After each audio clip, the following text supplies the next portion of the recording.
Welcome, everybody, to Boxing Scene Today. Well, November 7th, that's right, Lakeland, Florida. Pro Box TV back with more all-action 50-50 fights. Nothing is more stressful when getting ready for a fight to have one of those coaches following you around with the punch counter, right? Don't do that Friday night. You know why? Because, A, you're going to need 2 punch counters, and your thumbs are going to wear out. Why? Because we have some volume punchers. Cannot wait to break them down. Fortunately, I have the people to help me break them down. In studio with Jimmy Smith is the champ, Paulie Malignaggi. Of course, Chris Algieri joining us via Zoom. Just because I want to see Chris shadowbox, I'm going to start with Chris and Nicklaus Flaz. Our main event, the reason he's so good is what you call, Chris, the flow state. His ability to kind of move and hit, and everything is going his way. The question is, can Delonte Johnson in this fight kind of get the train off the tracks? Can he do something to upset that flow before it happens? See, Nicklaus Flaz is the kind of guy, he sets the tone fast and early. And I always say that when I'm watching him, I feel like he's got headphones in and he's listening to music that no one else can hear, because he's just got that vibrant movement and he gets into that flow state, like we said. Everything flows. His offense and defense is seamless. And once he gets going, man, he's a really difficult guy to deal with.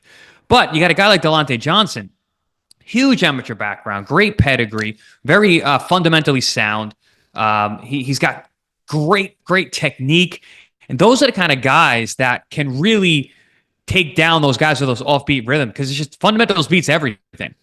But it's about who's going to get off on the right foot first. Because if Delonte Johnson can make this more of a traditional boxing match, I'm going to lean to Johnson, to Tiger Johnson, because he's got the pedigree, he's got the fundamentals. But if Flaz can get this thing going downhill and get it into a firefight back and forth where volume is really going to be the difference, I mean, the way that he seamlessly goes between offense and defense with his endless gas tank, he's a really difficult guy to deal with once he gets going. This is a really interesting stylistic matchup. Really looking forward to seeing these two guys tangle and to see if Delonte Johnson, who's extremely confident, saying, I've seen every style, this guy can't do anything I haven't seen based on his amateur background, we're going to see if he's right or not. Now, Tiger Johnson, you talk about the amateur pedigree. Paulie, you were a standout amateur, and one of the things you said is you faced the best in a lot of different countries. As you said, you faced a lot of different styles. Our friend Antonio Tarver said when he fought Roy Jones Jr., who's another flow guy, once he starts going and throwing combinations, he's so hard to beat. He goes, you got to throw sticks into the wheel of the bicycle, right? You got to hit him in the middle of his combinations to offset that rhythm. Now, we know Antonio Tarver, a Hall of Famer, world champion, but does the tactic remain the same for Tiger Johnson? Throw those sticks out there to keep Nicklaus Flaz from getting going. That is a great analogy by Tarver. You know, that's why he's one of the better analysts in the sport here as well. You know, because what he's basically describing is you're throwing anything you can to disrupt the rhythm. And if you disrupt the rhythm, getting back into rhythm becomes more complicated, especially if you know how to disrupt it consistently. It gets to the point where now it becomes a psychological, to where the person who fights off that rhythm starts to say, can I get into this rhythm? Damn, you know, like, it's like, and sometimes, it's throwing little sticks, throwing little shots. Sometimes it's ability to change range consistently and an offbeat pace yourself, and sometimes it's also being very physical, which I don't expect Tiger to be very physical. He's a traditional boxer, but I remember there was a guy like Sean Porter, for example. You know, he was a very physical boxer. He's a linebacker who was boxing. So he'd throw off your ability to time and rhythm and be in that setting motion, you know. So there's different ways to throw those sticks into the spokes of the wheel, which again, the great analogy Tarver made, and yeah, I mean, when you think about it like that, I'm sure Tiger Johnson and his team understand that that's what needs to be done. Now doing it and saying it is two different things. You know, everybody can say and do it, but with Tiger, he's got an ability above many other fighters. You know, he's a former amateur world champion, international level amateur, you know, and like I said, amateur world champion is a very difficult thing to win. As a matter of fact, Tarver was one of those guys as well. Yeah.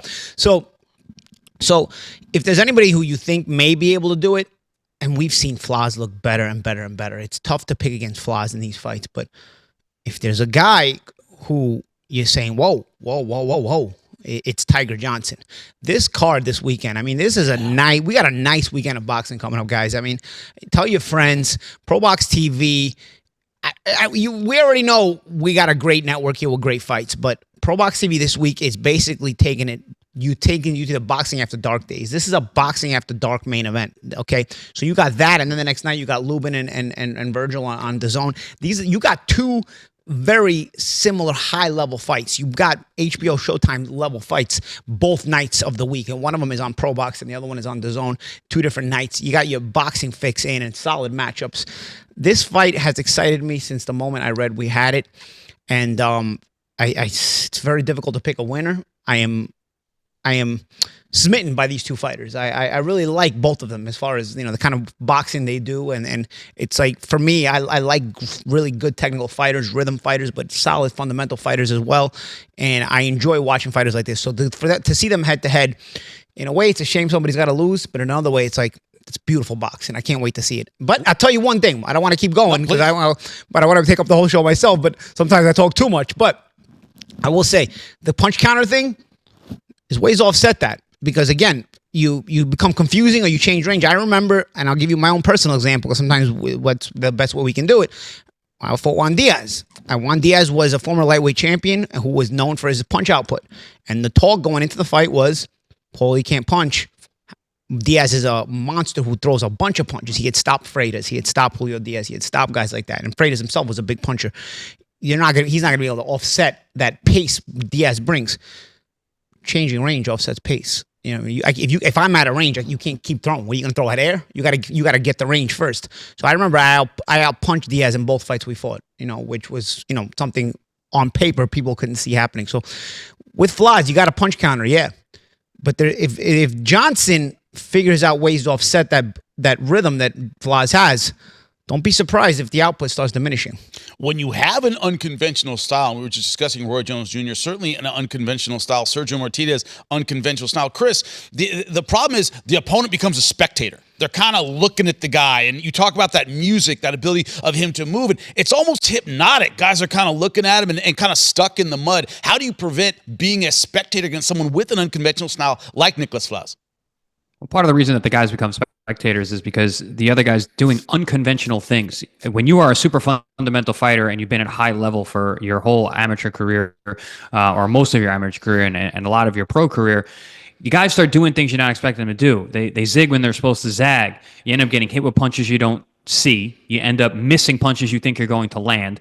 And that's when guys start to get gun shy and they become spectators. They don't start out like that. Normally they're going to go out there, go to do their thing. But it's like, ooh, I just got hit with, how did I get hit with that? I shouldn't have got hit with that. I shouldn't be getting hit with this kind of stuff. All right, I'm going to get him with this one. Oop, I miss. How do you make a puncher hesitant? You make a miss. How do you make someone throw it less punches, keep their hands at home? You hit them back. You counter them. So that's when those guys actually do become spectators. I would be surprised and very impressed by Flaz if he was able to do that to somebody like Delonte Johnson. But that's why we make the fights, right? And that's why Pro Box TV puts on such competitive matchups, because these guys a lot of questions are going to be answered between both of these fighters. Is Delonte Johnson really the goods? Are his fundamentals that strong? Is his pedigree that deep that a guy like Flaz, who has been just on a tear, can't keep up? Or is it going to be the fact that Flaz is just on a different level and his awkwardness and ability and fluidness is going to be overwhelming and turn Delonte into, what you said, a spectator? When you look at this fight, you talked about how high level it is on paper, Paulie. This could be and might be one of those title eliminator kind of fights. The winner of this fight is on the short list at 147 that needs an influx of new talent. How important do you see the consequences for the winner of this fight? I'll go as far as to say this. The winner of this fight becomes welterweight world champion.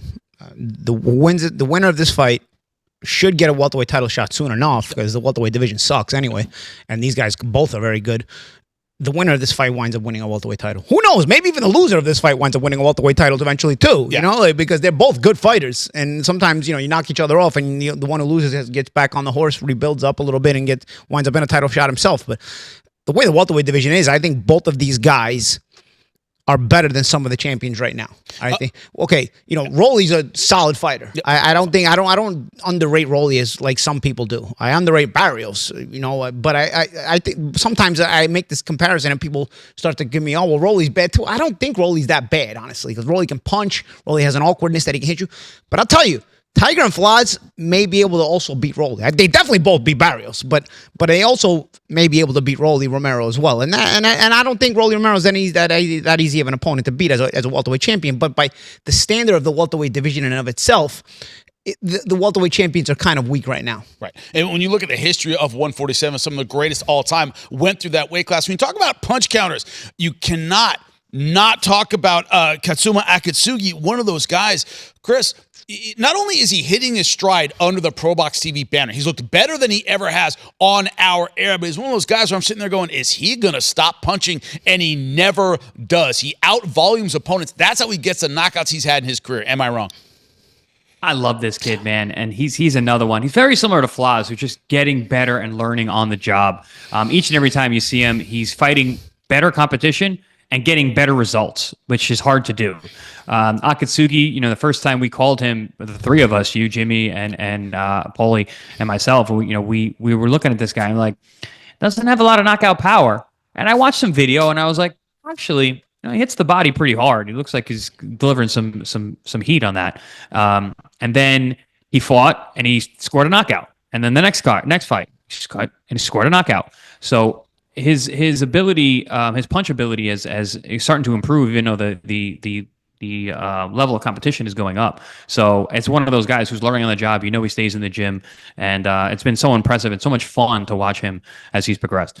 Vincent Astrolabio is his opponent, who is 20-5 out of the Philippines. But Paulie, when I look at his record and look at where he's fought all over the world. He's had to be a road warrior. As you know, the Philippines has produced some good fighters. They usually can't develop at home. They're usually sent out to fight. That happens a lot with fighters out of Thailand. They have to fight in various places in order to get their reps. What kind of toughness does that tell you this guy's going to bring, having fought everywhere? Dude, you unlocked a memory for me of Thailand, because I was in Italy and I was talking to some boxing matchmakers over there in Italy. Thailand's the Wild West. That's a conversation off camera we got to have on 100%. The boxing landscape in Thailand is like the Wild West. I wish I could say it on here. I wish I could. We got to talk off camera. It stays in Thailand. Go ahead. But as far as the Filipino fighters and the opponent for Akatsugi, you know what? A grizzled veteran, 20-5 record, travel, have gloves, will travel.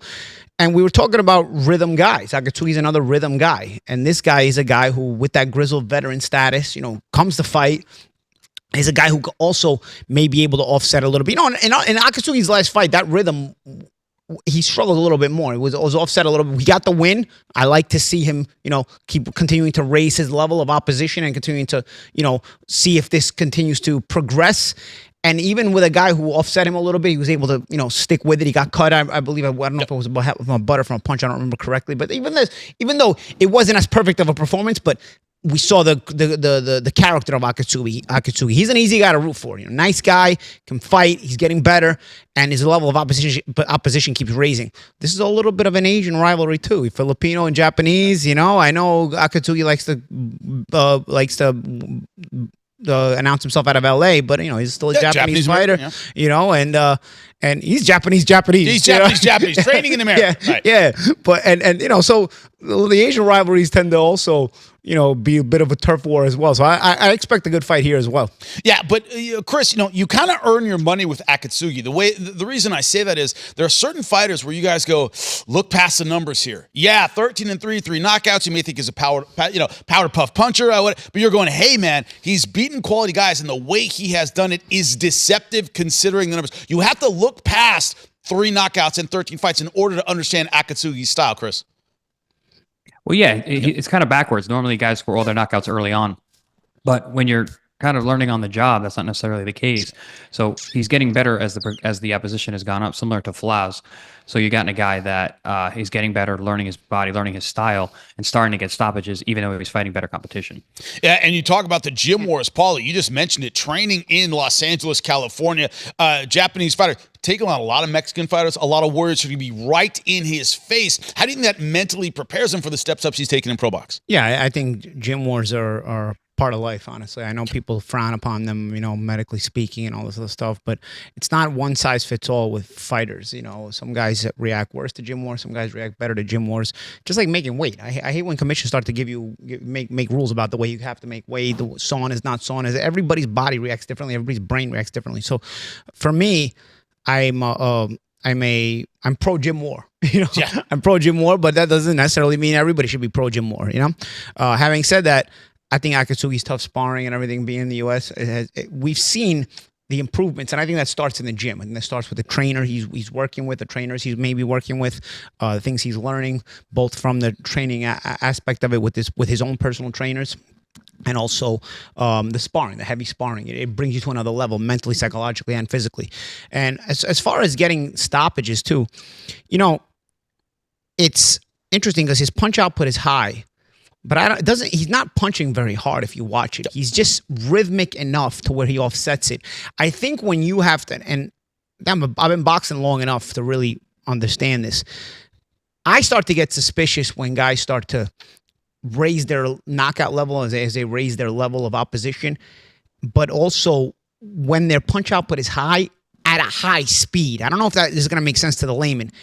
Punch output high at a fast speed constantly is supposed to wear you out to where it's a pace you shouldn't be able to keep up if you keep doing that. If you look at the way Akatsugi does it, it's rhythmic and he slows it down a little bit. It's not super fast, but its punch selection is so nice that you can't anticipate it. So his punches, he's getting his numbers up, but he's not like, to give you the sound effects, Pacquiao style. You know what I mean? Yes. Like, it's not it's not a sprint. It's bang, bang. It's all like Flaz. Yeah. And the mix is so finely tuned and so well balanced that the opponent is like, damn, I can't anticipate where it's coming from because the angle keeps changing. The punch selection is so impressive, So you can have a high output, take down the speed a little bit, and still be very, very effective while not burning too much energy. And that's how that's how these guys who are doing it right are able to have a high output while at the same time not burning out because you're taking some of the speed off. Actually, you can maybe be able to go with that speed, but you take some of the speed off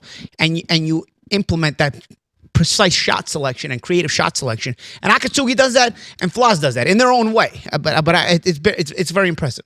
That's right. Bring your punch counter. That's right. Friday night, it is going down to see some great boxing from Lakeland, Florida, right here on Pro Box TV. A great main event, co-main event. Tune in. Check us out right here on Boxing Scene Today. We'll see you next time with Boxing News. Join us. Find out why millions are watching. You know who else you do that? Manuel Medina. Yeah. He was a lot of punches, not a lot of speed, though. B-Hop, too.